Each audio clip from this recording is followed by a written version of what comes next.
When I was an edgy teen, I was obsessed with gore. Not real gore, but I was scrolling day in and day out trying to find any new game or movie that would desensitize me even more. Higurashi When They Cry is an anime that definitely hit the spot of that uneasy and uncanny vibe to it. I sure was disappointed in Tokyo Ghoul's censorship of any type of bloodbath though. The Silent Hill games are still my favorite horror games of all time. Not only for the blood, but also for its storytelling of human guilt and existentialism. Mostly the first games though. We don't really talk about the others.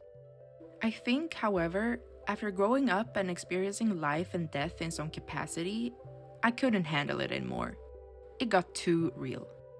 Yeah, I can still play Silent Hill, Outlast, and other horror games, but it's not just for the shock factor or morbid curiosity alone.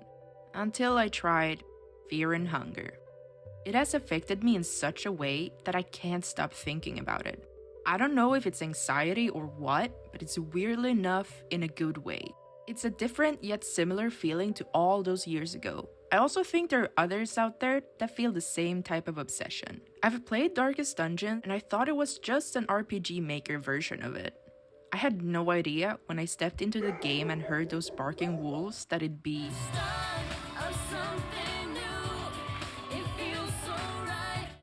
This game shares a lot with Souls-like titles. You're constantly battling defeat, but there's an unwavering drive that pushes you forward without really telling you where to go.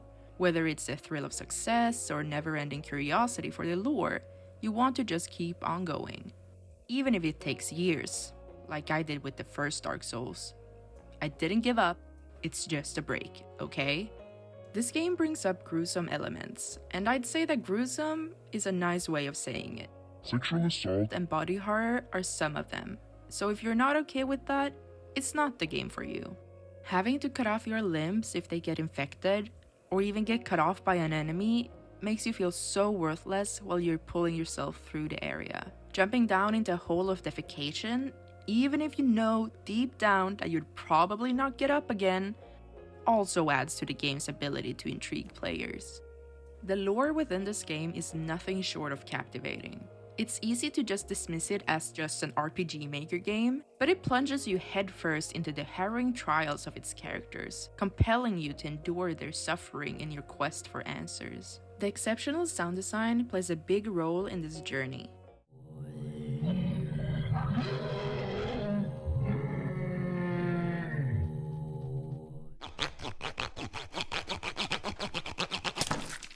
Offering glimpses and allowing your imagination to fill in the eerie gaps. This experience exemplifies the game's ability to bridge the gap between player and story, making you an active participant in its haunting world.